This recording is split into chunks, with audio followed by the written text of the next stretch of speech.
Olá, eu sou Letícia Medeiros. Eu sou Sara Moraes. E esse é o canal Aconteceu Comigo. Aqui nós contamos vários relatos Sobrenaturais.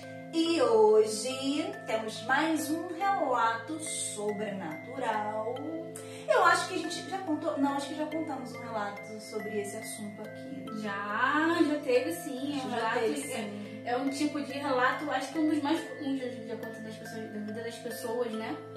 Esse relato tem por título A Entidade. Então acho que é comum.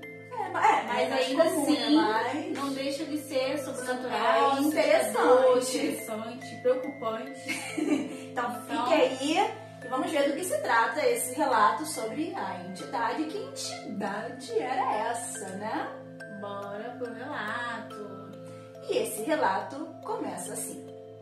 Eu tinha por volta de 6 ou 7 anos na época em que ocorreu esse relato. Sou filha única, de pai alcoólatra, funcionário público assalariado.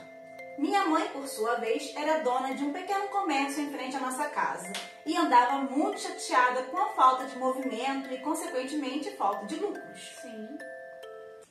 Era uma vida difícil. Meu pai sempre bebendo muito e o pouco que ganhava mal pagava a conta no bar. Ele então vendia as coisas da casa, como ferramentas, eletrodomésticos e até as poucas roupas e sapatos que eu raramente ganhava, tudo para beber. Naquela ocasião, minha mãe suspeitava que ele teria vendido também um anel de ouro com uma pedrinha rosa. Anel esse que minha mãe havia ganhado de uma ex-patroa e depois de ter revirado a casa toda e não ter encontrado, o sumiço do tal anel era motivo para brigas e mais brigas entre os dois. Ela o acusava de ter roubado e vendido, coisa que ele enfaticamente negava. Era sexta-feira e uma vizinha esperava o ônibus na parada, que era em frente ao comércio, e escutando minha mãe que, falando com uma amiga, se queixava da situação. A vizinha estava ouvindo o assunto da mãe dela com uma amiga, né? Ela se aproximou e disse à minha mãe: "Você não quer ir à festa de Cosme da Damião amanhã?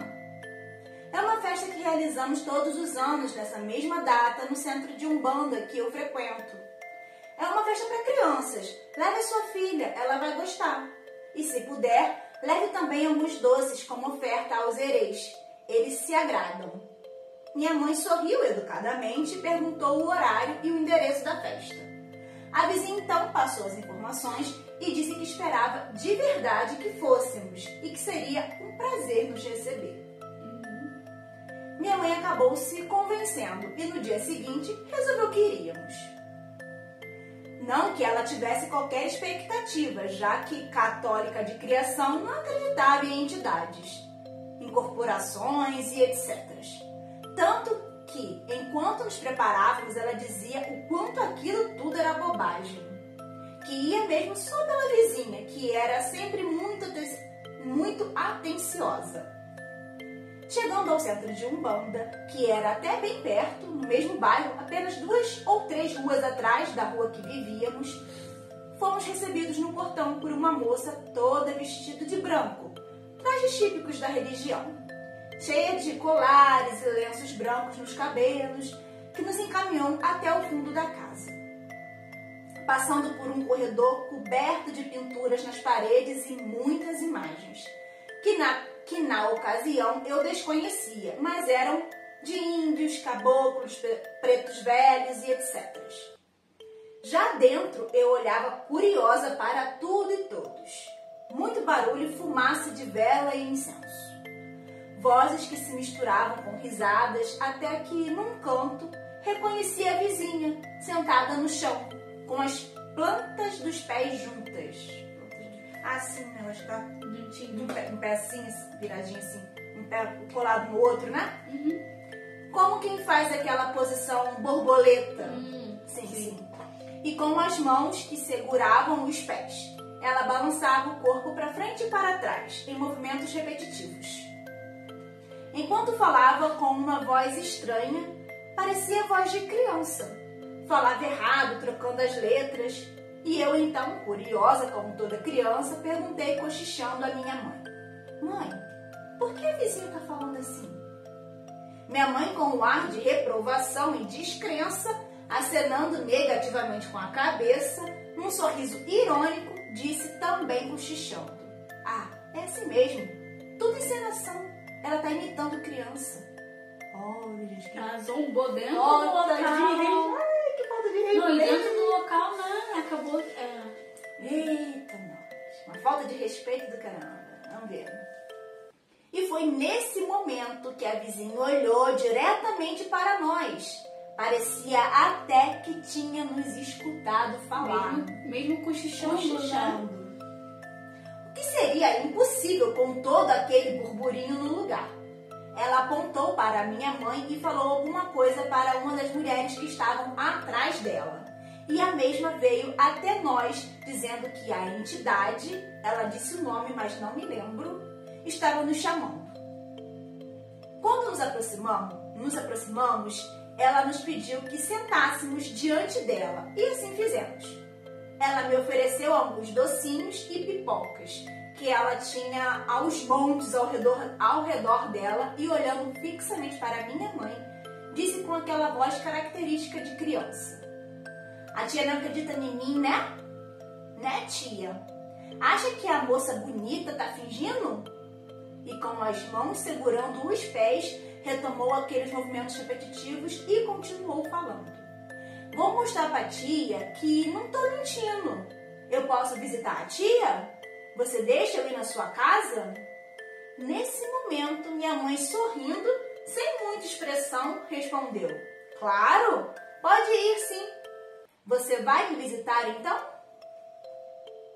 A entidade, nesse momento, desviando o olhar enquanto procurava qualquer docinho com um sorriso malicioso, balançou a cabeça afirmativamente, colocou uma bala na boca e disse: eu vou na casa da tia e vou quebrar tudo, os vidros da tia, e vou fazer a tia achar aquela pedrinha bonita que a tia está procurando faz tempo.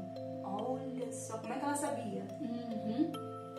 Minha mãe sorriu como quem acha graça em um comentário e logo depois a criança se despediu. Me deu mais alguns doces, enchendo minhas mãos de balas e pirulitos, e fomos embora.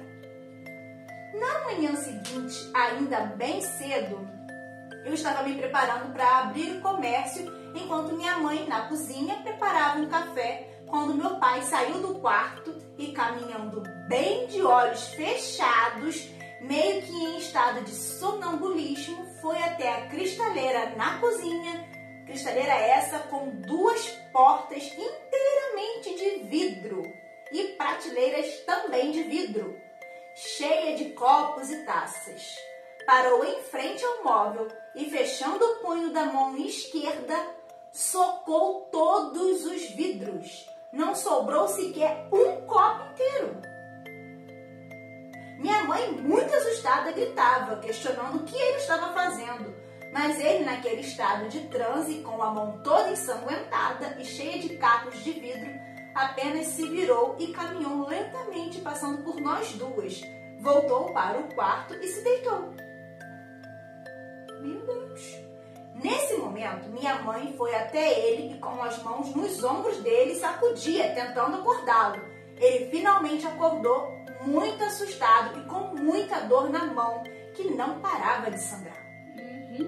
Imediatamente corri em uma vizinha e pedi que ela chamasse uma ambulância, enquanto minha mãe se preparava para acompanhá-lo ao pronto-socorro.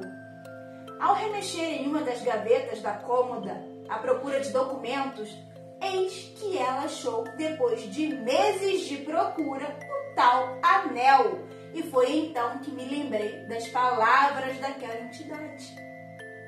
Eu vou na casa da tia e vou quebrar tudo os vidros da tia e vou fazer a tia achar aquela pedrinha bonita que a tia está procurando faz tempo. Comentei com a minha mãe que por segundos parou o que estava fazendo e, com uma expressão de incredulidade, apenas disse: ah, deixa de besteira, foi só uma coincidência. Nossa, que grande coincidência. Senta lá, coincidência. Nossa. Desde então, esse assunto foi proibido dentro da minha casa. Nunca mais voltamos ao centro de Umbanda, mesmo com a minha insistência em querer voltar. Temos o direito de não acreditar, mas devemos respeitar e jamais duvidar ou desafiar forças que desconhecemos. Acho que essa frase final aí foi perfeita. Exatamente. Perfeita para finalizar o Exatamente. Tem um PS aqui também. Apesar de meu pai ter sofrido muitos cortes na mão, foram todos superficiais, sem necessidade de sutura. Também, né? Tá vendo só? E também não machucou assim gravemente, né? Sim. Olha, tá vendo? Tudo porque a mãe dela também foi lá no terreiro de bando desafiar no local e zombar, né? Até que você não acredite, mas que então retorne no local e que vai embora, né? Mas respeito, né, gente? Mas respeitar sempre. É isso aí. Bom, o relato foi esse. Se você gostou, deixa seu like. Seu comentário também é muito importante. Se inscreva no canal. E se você tiver algum relato para contar pra gente, manda pro nosso e-mail aconteceu.relatos@gmail.com. A gente vai ficar muito feliz em contar aqui, tá bom? Espero que tenham gostado. Por hoje é só. Um beijo e até a próxima.